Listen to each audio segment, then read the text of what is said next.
And how much house can I afford?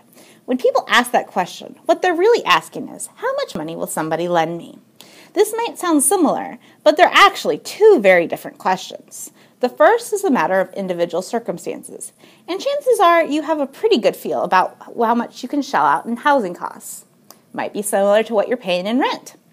The second question, how much will somebody lend me, is more complex. To calculate how much someone will lend you, calculate both front-end and back-end ratios. First off, front-end ratio. How much of your income is going to housing? In a nutshell, your front-end ratio is simply this: your total monthly housing expenses divided by your income.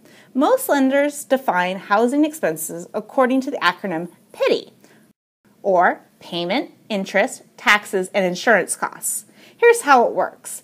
The lender will add up your total mortgage payment, including interest and principal. Then they'll add in likely insurance premiums and taxes. According to the Federal Housing Authority, the maximum front-end ratio to qualify for an FHA loan is 29%. That is, you should be spending no more than 29% of your gross income on housing costs if you want to qualify for a loan. Second, back-end ratio. How much are you paying on debt? The back-end ratio is the banker's way of assessing how much of your monthly income is committed to debt payments. The higher the percentage, the riskier and the tougher it will be to qualify for a sizable mortgage. To calculate your own back-end ratio, start with your PITI, then add in any recurring credit card bills, car payments, consumer loans, and other monthly obligations.